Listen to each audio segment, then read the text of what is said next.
What's up, guys? Welcome back to Guys of Magic. This is Hunter and Shane. Say what up, Shane. What up, nerds?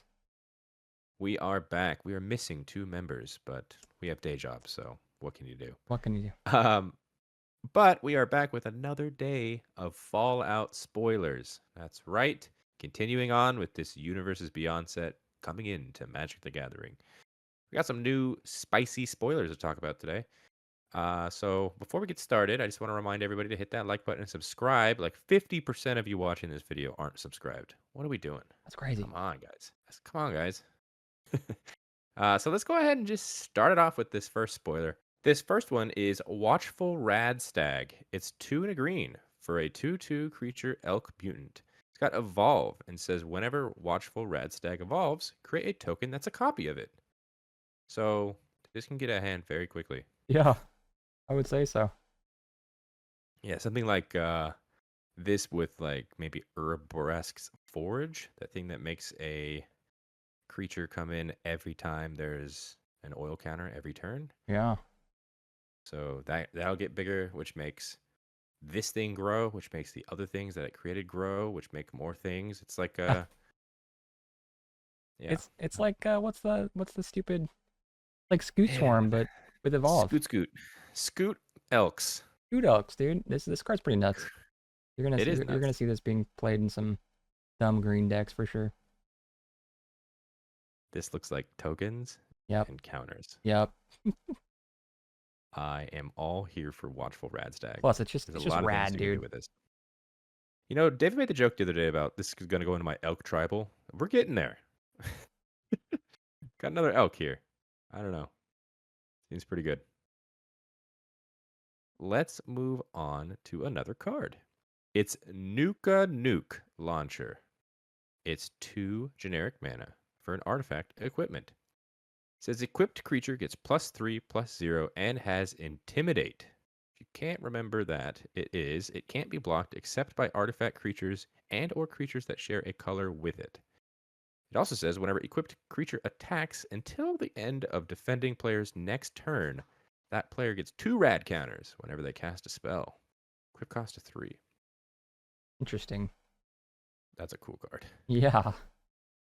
So yeah, if you were to attack me until the end of my next turn, whenever I cast a spell, I get 2 rad counters. That's pretty rad, dude. That's rad, dude. Yeah. This is a pretty cool card. I'm beginning to like these rad counters because you're gonna be able to proliferate them, causing a lot of mill to happen, causing a lot of death to happen. Yeah. I'm here for it. Yeah, man. It's gonna be those cool effects that whenever an opponent loses life, you gain that much life. That's rad. That's rad, dude. We're gonna keep. That's rad, dude. That's a rad, dude. Nuka-Nuke Launcher. I'm here for it. Let's move on to another card. Sorry about the quality of some of these cards, but this is all we got because they're spoiled. Baby. They're not officially released yet. But this one is Mutational Advantage.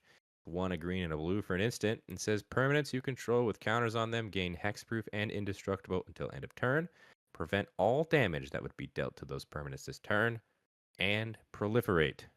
Wow. That's a lot of stuff. There's a lot going on 3 mana. Yeah, instant speed. Instant speed protects you from damage, board wipes, spot removal. They just damage in general for like combat, right? Like, and you're proliferate. Like, holy moly. Yeah, so if you're the kind of counters matter deck in Simic, you love this card. 100%. This is going in every single deck that you own. 100%. And it's, yeah, dude, it's like you said, it's Simic. Me. I'm going to do that. Yeah. Proliferate and counters. This deck is just screaming me. I love it. Yeah, but I don't know. I think a really cool... it is a bummer that it's only things with counters on them. So, I mean, it doesn't even have to be +1/+1 counters. It could be flying counters and other type of counters like that. So, yeah. I'm curious on what differentiates giving it indestructible and preventing all damage that would be dealt to those permanents. Well, because hexproof only if it's being targeted, so indestructible kind of also helps if it's just mass damage.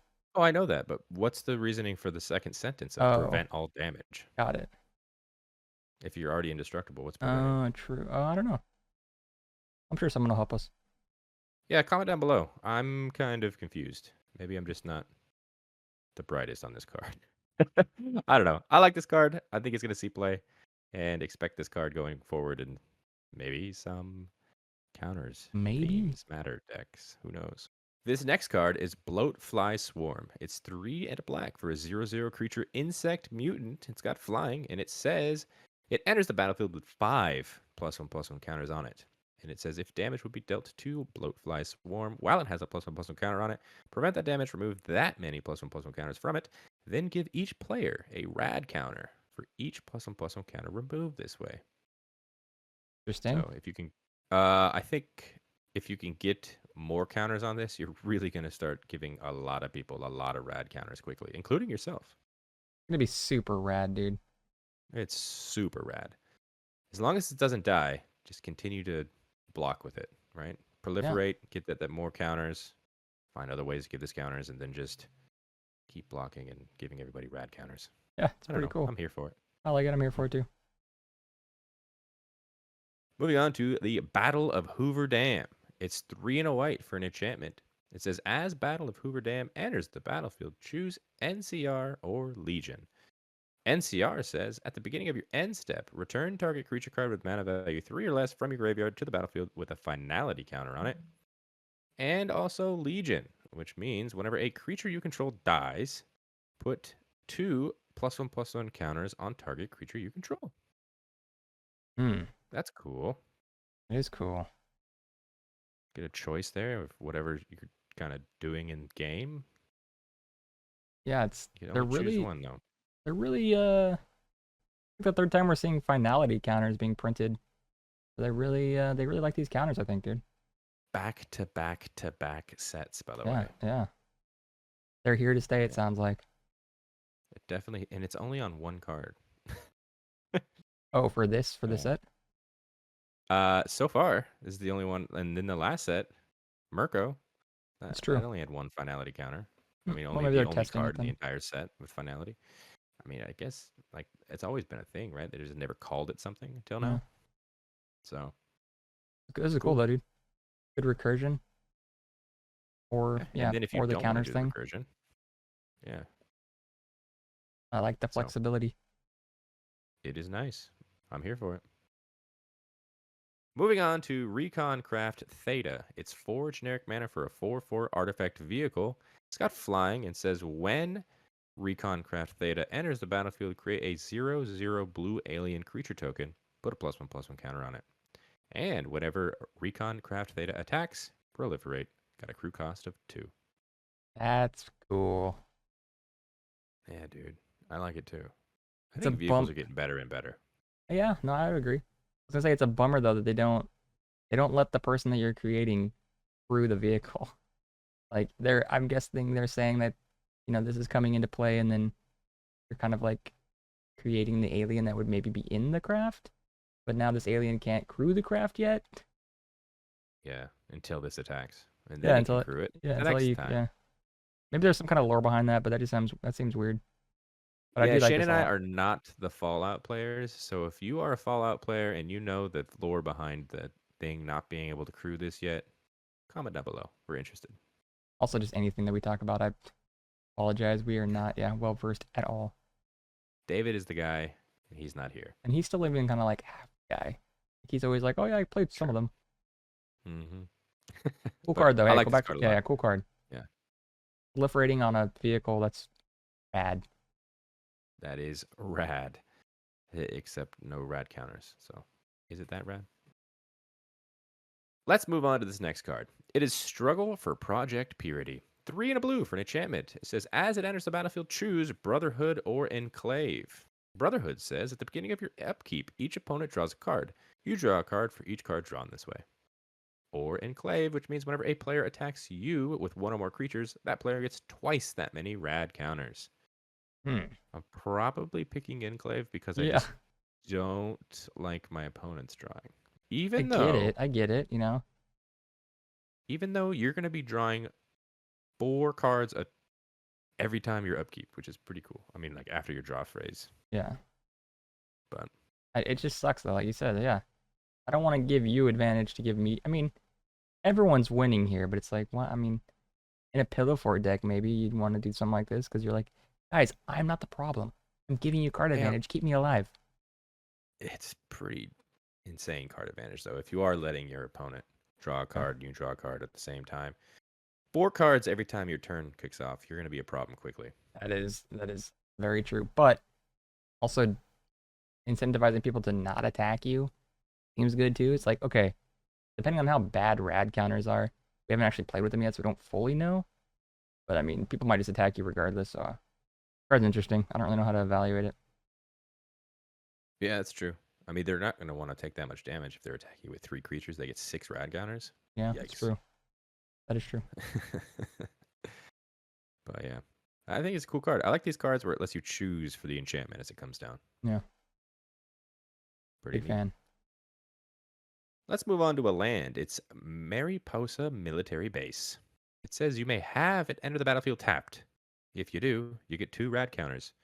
You can tap this for colorless, or you can pay 5, tap it, draw a card. This ability costs 1 less to activate for each rad counter you have.